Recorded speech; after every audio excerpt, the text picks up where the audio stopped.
প্রিয় শিক্ষার্থীরা, আসসালামু আলাইকুম। আশা করি সবাই ভালো আছো। আজকে চলে আসলাম আরেকটি নতুন পর্বে। এ পর্বে আলোচনা করব আমি অনুশীলনী 1.4 23 পৃষ্ঠার 11 নম্বর যে সৃজনশীলটা আছে এই সৃজনশীল নিয়ে আলোচনা করব। তো তোমরা শেষ পর্যন্ত দেখবা, আমি তোমাদেরকে সহজভাবে বুঝিয়ে দেওয়ার চেষ্টা করবো ইনশাআল্লাহ। তো চলো আমরা অঙ্কটি শুরু করি। তো বলছে জাবেদ তার যাত্রাপথের 10/3 অথবা 3/10 অংশ রিক্সায়, 2/5 অংশ সাইকেল, 1/5 অংশ হেঁটে এবং অবশিষ্ট 2 কিলোমিটার পথ ঘোড়ার গাড়িতে গেল। রিক্সায় ও সাইকেলে প্রতি কিলোমিটার পথ যেতে গড়ে 5 মিনিট সময় লাগে। তাহলে জাবেদ তার যাত্রাপথের মোট দূরত্ব, মোট বলেছে কিন্তু এখানে মোট দূরত্বটা দেওয়া নাই। তো বলছে ওই দূরত্বের এত অংশ রিক্সায়, সাইকেল এবং পায়ে হেঁটে গেছে এবং অবশিষ্ট 2 কিলোমিটার পথ গাড়ি ঘোড়াতে গেছে। তাহলে এগুলো দেওয়া আছে মোট যাত্রাপথের অংশ। আর ঘোড়ার গাড়িতে যেটা গিয়েছে সেটা 2 কিলোমিটার কিন্তু দেওয়া আছে। আর রিক্সায় এবং সাইকেলে প্রতি কিলোমিটার পথ যেতে 5 মিনিট সময় লেগেছে। আগে কিন্তু ভালোভাবে বুঝে নাও, হ্যাঁ, 5 মিনিট সময় লেগেছে। তার মানে রিক্সায় ও সাইকেলে 1 কিলোমিটার যেতে 5 মিনিট করে সময় লেগেছে। তো এখন আমি ধাপে ধাপে তোমাদের সৃজনশীলটা করে দেবো, আর আমি স্টেপ বাই স্টেপ বুঝিয়ে দেবো, ঠিক আছে? তো ক নাম্বারে বলছে এতকে মানের ঊর্ধ্বক্রমে সাজাও। খ নাম্বার অতিক্রান্ত মোট পথের দূরত্ব নির্ণয় করো। যাবে রিক্সা ও সাইকেলে মোট কত সময় ব্যয় করে। তো আমি অবশ্যই এটা তোমাদেরকে সহজভাবে আমি বুঝিয়ে দেবো, তোমরা শেষ পর্যন্ত মনোযোগ দিয়ে দেখবা। আগে বুঝিয়ে নিবা, তারপর তোমরা পরে ভিডিও পোস্ট করে দরকার হলে আবার খাতায় উঠাবা, ঠিক আছে? একটা ইম্পর্টেন্ট কিন্তু সৃজনশীল প্রশ্ন, তো অবশ্যই তোমরা গুরুত্ব সহকারে দেখবা। তো আমি প্রথমে ক নাম্বারটা তোমাদের বুঝিয়ে দিই। তো এটা মানের ঊর্ধ্বক্রম মানে কি, ছোট থেকে বড় সাজাতে হবে, ছোট থেকে বড়। আর ভগ্নাংশের অঙ্কে যখন ছোট থেকে বড় সাজাতে যায় তখন আমরাকে কি করতে হয়, আগে সমাহার করতে হয়। কেন সমাহার করতে হয়? কারণ সমাহার বিশিষ্ট ভগ্নাংশের যার লবের মানটা বড় হয় সে ভগ্নাংশের মানই বড় হয়। কি বললাম? সমাহার বিশিষ্ট, যাতে ভগ্নাংশগুলো একই রকম দেখতে, তার উপরেরটা অর্থাৎ লবটা, কারণ উপরেরটাকে বলে লব আর নিচেরটাকে বলে হর, ওপরেরটা যার বড় হয়, অর্থাৎ যখন সমাহার হয়ে যাবে, মনে করো এখানে সব একই, মনে করো যে 10 হবে, সবই 10, তাহলে ওপরে যেটা বড় হবে সেটা হচ্ছে সবচেয়ে বড় ভগ্নাংশ। তাই আমাদের এটাকে কি করতে হবে, আগে সমাহার করতে হবে। সমাহার করে দেখব যে ওপরে কার লবটা বড় সেটা হবে বড়, আর যারটা হবে ছোট সে হবে ছোট। তারপর ছোট থেকে বড় সাজিয়ে দিলে হয়ে যাবে। তো চলো আমি তোমাদেরকে ক নাম্বারটা করে দিই, পরে খ নাম্বার বুঝিয়ে করে দেবো। তাহলে দেখো, যখন আমরা কি করব, সমহর বিশিষ্ট ভগ্নাংশে প্রকাশ করব, তখন হরগুলোর লসাগু করতে হয়, ঠিক আছে? কারণ লসাগু করলে হরগুলো সব একই রকম হয়ে যাবে। পর্যায়ক্রমে দেখো, তাহলে বুঝতে পারবা। আমার ক্লাসগুলো যারা পর্যায়ক্রমে দেখে আসছো তারা অবশ্যই বুঝতে পারছো। তাহলে আমরা লিখে নিলাম যে ভগ্নাংশগুলোর লব 10, 5, 15 এর লসাগু হবে 10। কারণ দেখো 10কে 5 দ্বারা বিভাজ্য, তার মানে আমাদের লসাগু হবে এখানে 10। তাহলে আমরা এখানে লিখবো যে প্রথম ভগ্নাংশ, তাহলে আমরা এখানে প্রথম ভগ্নাংশটা উঠাইলাম, ঠিক আছে? তারপর এখন আমাদের এটা নিয়ম হচ্ছে প্রত্যেকবার এই হর দিয়ে এই লসাগুটাকে ভাগ করতে হবে।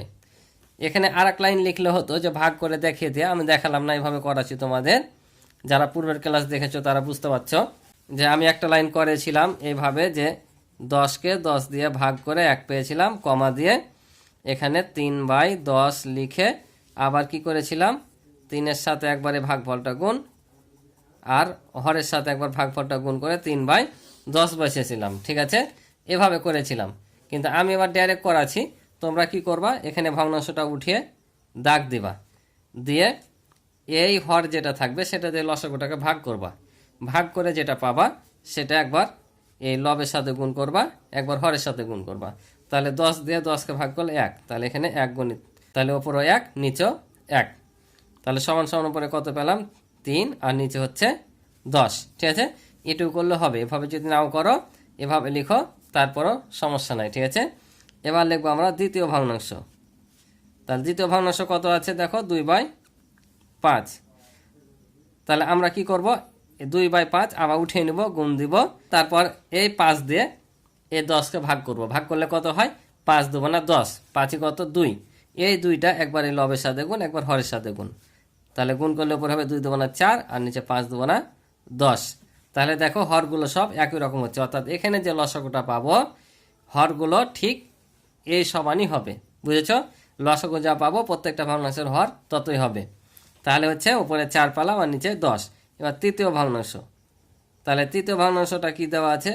1/5। তাহলে আবার উঠে নেব 1/5, গুণ দিব উপরে নিচে, আবার 5 দিয়ে 10কে ভাগ করলে কত হয়? 5 2 না 10, 2। তাহলে একবার লবের সাথে গুণ, একবার হরের সাথে গুণ, গুণ করলে হবে উপরে 2 আর নিচে 5 2 না 10। এবার তোমরা বলো যে এই ভগ্নাংশগুলোর হর দেখো একই রকম। তাহলে প্রথমে আমি কি বললাম? যে ভগ্নাংশের লব বড় তার মান বড়, অর্থাৎ সমহর বিশিষ্ট ভগ্নাংশের যার লব বড় তার মানই বড়। তাহলে এখানে দেখো তো কার লবটা সবচেয়ে বড়? এটা না, তারপর এটা, তারপর এটা। তাহলে আমরা এখানে লিখে দেব যে অতএব আমরা 3 4 2 এভাবে বড় ছোট না দিয়ে আমরা ডাইরেক্ট কিভাবে বসাবো? তাহলে আমাদের সাজাতে বলেছে কিভাবে? ছোট থেকে বড়। তাহলে আমরা বড় থেকে ছোট না সাজিয়ে একবারই ছোট থেকে বড় সাজে, অর্থাৎ এই ছোটটা আগে দেব। তাহলে এইটা, তাহলে আমরা ছোট চিহ্ন দিব। তারপরে কোনটা পেলাম? এইটা পেলাম। তারপর হচ্ছে তোমার এই যে 4/10, ঠিক আছে, এটা পেলাম। তাহলে অর্থাৎ আমরা কি পেলাম? তাহলে এখন আমরা মেন ভগ্নাংশটা লিখে নেব। মেন ভগ্নাংশ কোনটা? এই যে এটা দেখো, আমরা সবচেয়ে ছোট পেয়েছি এটা, তার মানে 1/5। তারপর হচ্ছে তোমার 3/10। তারপর হচ্ছে কোনটা? এই যে এটা 2/5। এটা হচ্ছে আমাদের উত্তর। আশা করি বুঝেছো। এবার দেখো 2 নাম্বার বলছে অতিক্রান্ত মোট পথের দূরত্ব নির্ণয় করো। অতিক্রান্ত মোট পথের দূরত্ব চেয়েছে। তাহলে আমরা এখানে মোট পথের দূরত্ব দেওয়া না, এটা আমাদের বের করতে হবে। শুধু একটাই দেওয়া আছে এখানে, ঘোড়ার গাড়িতে যে গিয়েছিল তার কিলোমিটার হচ্ছে কত? 2, অর্থাৎ 2 কিলোমিটার পথ ঘোড়ার গাড়িতে গেছিল। অর্থাৎ বাকি অংশ যে অংশটা ছিল ঘোড়ার গাড়ির, এই অংশটা যেতে তার 2 কিলোমিটার সময় লেগেছে। এই অঙ্কটার সূত্র ধরে, অর্থাৎ 2 কিলোমিটার সূত্র ধরে আমাদের মোট কিলোমিটার বের করতে হবে। তাহলে আমাদের প্রথমে কাজ হবে কি, যে আমাদের এই যতগুলো পথ সে অতিক্রম করেছে এগুলো সবকে আগে কি করব? যোগ করব। যোগ করার পর মোট পথের দূরত্ব কি? আমরা 1 ধরে নেব। তাহলে 1 থেকে আমরা যদি মোট পথের দূরত্বটা বাদ দিই, অর্থাৎ আমরা যতগুলো পথ অতিক্রম করেছি সেটা যদি বাদ দিই, তাহলে আমরা ঘোড়ার গাড়ির অংশটা পাবো। তোমরা যে 5 একটা অঙ্ক করেছিল না, যে খুঁটির অঙ্ক বা বাঁশের অঙ্ক, যে এত অংশ কাদা এত অংশ পানিতে ছিল, ঠিক ওই অঙ্কটার মতোই এটা। তাহলে প্রথমে আমরা এটা বের করব, তারপর মোট পথের অংশ থেকে এটা বাদ দিলে আমরা ঘোড়ার গাড়িতে পাবো। তার মানে আমাদের আগে কি বের করতে হবে? ঘোড়ার গাড়িতে কতখানি গেছে সে অংশটা আগে বের করতে হবে। তারপর তখন আমাদের কিলোমিটার বের করতে হবে, ঠিক আছে। এখানে কিন্তু অংশ বলেছে আর আমাদের বের করতে বলেছে কিলোমিটার, অর্থাৎ কত কিলোমিটার গেছে সেটা। তো চলো খাতা কলমে করি, তোমরা আরও তাহলে ক্লিয়ার হবা। তাহলে দেখো আমরা লিখে নিলাম যে জাবিদ রিক্সায়, সাইকেল ও হেঁটে অতিক্রম করলো মোট। তাহলে আমরা এটা যোগ করে নিলাম, কারণ এটা আমাদের যোগ করতে হবে। তারপর মোট অংশ থেকে এটা বাদ দিলে আমরা কি পাবো? ঘোড়ার গাড়িতে কতখানি গেছে সেটা পাবো। তাহলে দেখো এটা আমাদের লসও করতে হবে। তো আমরা তো দেখলাম যে কয়ে করলাম যে আমরা কি পেয়েছিলাম? সমহরগুলো এটা পেয়েছিলাম, মানে এখান থেকে আমরা দেখতে পাচ্ছি যে কত হবে লসাগু। লসাগু হবে এখানে 10। ওই জিনিসগুলো কিন্তু আসবে এখানে, যে তোমরা দেখতে পাচ্ছ যে 2 3 4 পেয়েছি, এই জিনিসগুলোই আসবে। দেখো তাহলে লসাগু হচ্ছে 10। তাহলে 10 দিয়ে 10কে ভাগ করলে 1। তাহলে এটা নিয়ম হচ্ছে হর দিয়ে ভাগ করা, লবের সাথে গুণ করা। যখন সমহর করি লব হরের সাথে গুণ করি, কিন্তু এখানে হরের সাথে গুণ করা লাগে না, শুধু লবের সাথে হর দ্বারা ভাগ করব আর ভাগফলটা লবের সাথে গুণ করব। তাহলে 10 একে 10, 3 একে 3, আবারও 5 2 10, 2 পেলাম, 2 2 4, যোগ আছে যোগ, 5 2 10, আবারও 2 পেলাম, 2 একে 2, এত অংশ। তাহলে আমরা যদি যোগ করি এখন দেখো কত হচ্ছে? 3 আর 4 7 আর 2 হচ্ছে 9। তাহলে এত অংশ সে কি সাইকেল, রিক্সা এবং হেঁটে অতিক্রম করেছে। তাহলে এখন লিখব যে ঘোড়ার গাড়িতে গেল, অর্থাৎ হচ্ছে অবশিষ্ট 2 কিলোমিটার পথ ঘোড়ার গাড়িতে গেল। তোমরা বই দেখো লেখা আছে। তাহলে আমরা ঘোড়ার গাড়িটাকে বের করে নেব। তাহলে লিখব অতএব ঘোড়ার গাড়িতে গেল।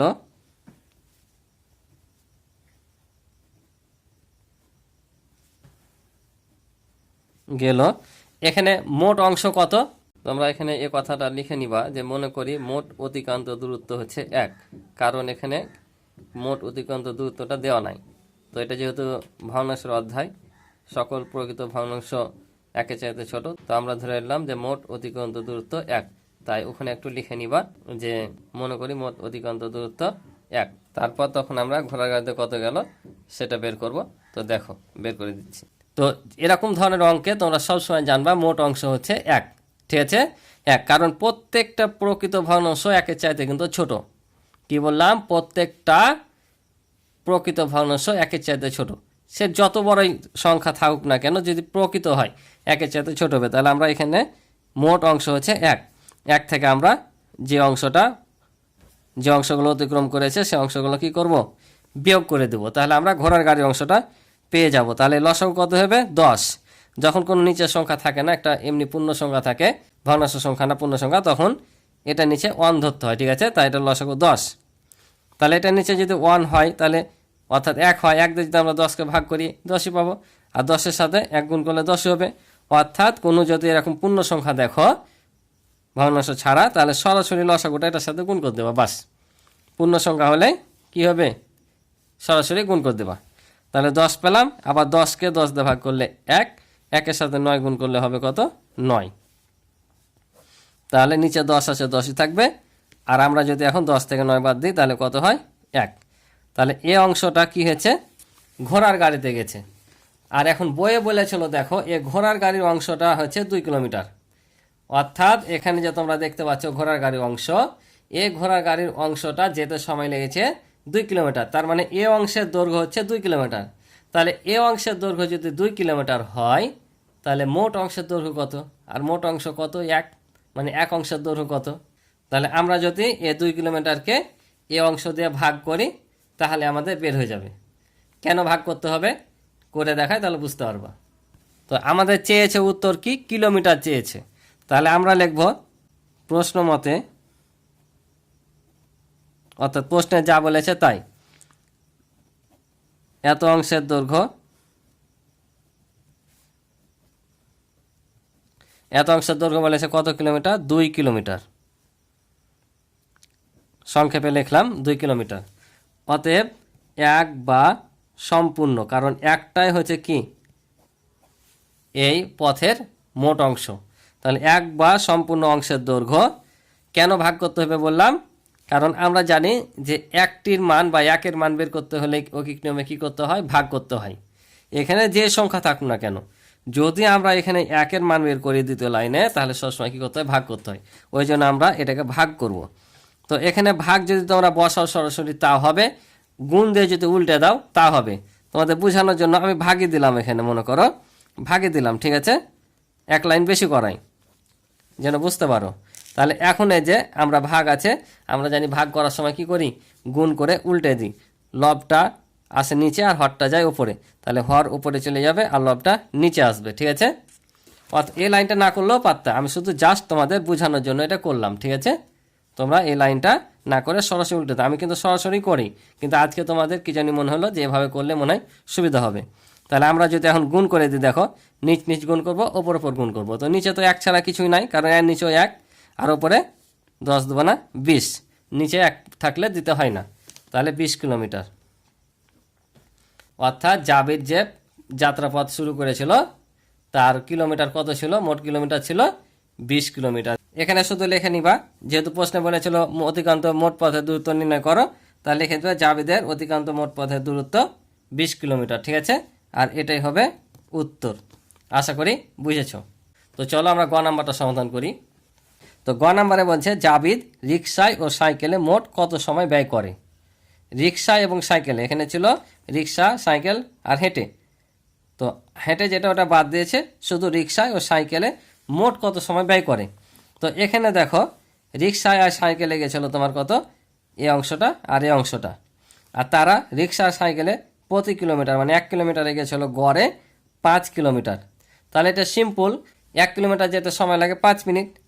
তাহলে রিকশা ও সাইকেলের যে কিলোমিটারটা পাবো সেটাতে এটাকে গুণ করলে আমরা পেয়ে যাব। কিন্তু তার আগে আমাদের তো এখানে রিকশা সাইকেলের মানটা দেওয়া নাই, দেওয়া আছে কি অংশ দেওয়া আছে, কিন্তু কত কিলোমিটার গেছে সেটা দেওয়া নাই। যেমন ঘোড়ার গাড়িতে কত কিলোমিটার গেছে দেওয়া আছে, কিন্তু এই দুটো দেওয়া নাই। তার মানে আমাদের কাজ হবে আগে যে জাবিদ রিকশায় ও সাইকেলে কত কিলোমিটার গেছে সেটা বের করা। তো বের করতে যে আমরা তো মোট পথের দূরত্ব পেয়েছি, তাহলে যার যেটা অংশ মোট পথের সাথে গুণ করলে আমরা পেয়ে যাব। তো খাতায় দেখায় বুঝতে পারবো।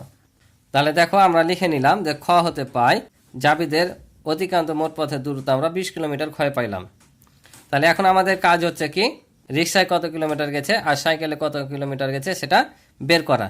তাহলে যাবে রিক্সায় যায় 20 এর এত অংশ, এর মানে কি গুণ, তাহলে আমাদের এটাকে এটার সাথে গুণ করে কত কিলোমিটার গেছে সেটা বের করতে হবে। ঠিক আছে, কারণ বলেছে মোট কিলোমিটার এর এত অংশ, এর আর এর মানে কি আমরা জানি গুণ, তার মানে সরাসরি গুণ দিয়ে আমরা এটা এখন কাটাকাটি করে বের করে নেবো। তাহলে 10 দিয়ে যদি 20কে কাটাই 2 পাই, আর নিচে কিছু নাই, তাহলে 3-এর সাথে 2 গুণ করলে 6 কিলোমিটার।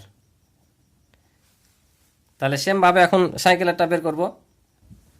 তাহলে আবারও লিখে নিলাম যে জাবিদ সাইকেলে যায়, তাহলে আবারও 20 গুণিত যে অংশটা সাইকেলে গেছিল সেটা। তাহলে কাটাকাটি যদি করি তাহলে 4-5 হয় 20, আর 4 দেবো না 8 কিলোমিটার।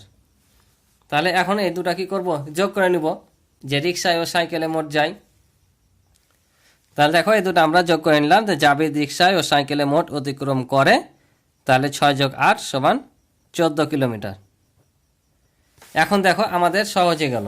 কি বলেছিল এখানে, এখানে বলেছিল যে রিক্সায় ও সাইকেলে প্রতি কিলোমিটার পথ যেতে গড়ে 5 মিনিট সময় লাগে। ঠিক আছে, গড়ে বলতে কি দুজনের গড় সময় দেওয়া আছে এটা। তো যাই দেওয়া থাক না কেন, দুটো একসাথে দেওয়া আছে, মানে প্রতি কিলোমিটার মানে 1 কিলোমিটারে গেছে 5 মিনিট। তাহলে 14 কিলোমিটার যেতে কত সময় লাগবে, তাহলে 1 কিলোমিটার যেতে 5 মিনিট লাগলে 14তে কম লাগবে না বেশি, বেশি বেশি হলে কী করতে হয়, গুণ করতে হয়। তাহলে আমরা এটা কী করবো, গুণ করে দেবো। তাহলে দেখো আমরা লিখে নিলাম রিক্সা ও সাইকেলে 1 কিলোমিটার পথ যেতে সময় লাগে 5 মিনিট। তাহলে অতএব রিক্সা ও সাইকেলে 14 কিলোমিটার পথ যেতে সময় লাগে, বেশি লাগবে তাই গুণ করে নিয়েছি। তাহলে গুণ যদি করি 5-14 হয় 70, তাহলে 70 মিনিট। তাহলে এই মিনিটটাকে এখন আমাদের কী করতে হবে, ঘন্টায় পরিণত করে নিতে হবে, কারণ তারা রিক্সা সাইকেলে 14 মিনিট গেছে। তো এখানে আমরা দেখতে পাচ্ছি 60 মিনিটের বেশি গেছে, তাহলে এটা আমরা কি করব, ঘন্টায় রূপান্তর করে নিব। তো ঘন্টায় রূপান্তর করতে গেলে কি করতে হবে, আমরা জানি কত মিনিটে 1 ঘন্টা হয়, 60 মিনিটে। তাহলে আমরা যদি এটাকে 60 দিয়ে ভাগ করি তাহলে কি হবে, আমরা ঘন্টা পেয়ে যাব। তাহলে এটাকে আমরা 60 দিয়ে ভাগ করে দেবো, একটু দূর থেকে লিখবা, পাশে নোট দিব যে 70কে 60 দিয়ে ভাগ করলে এটা ঘন্টা হবে।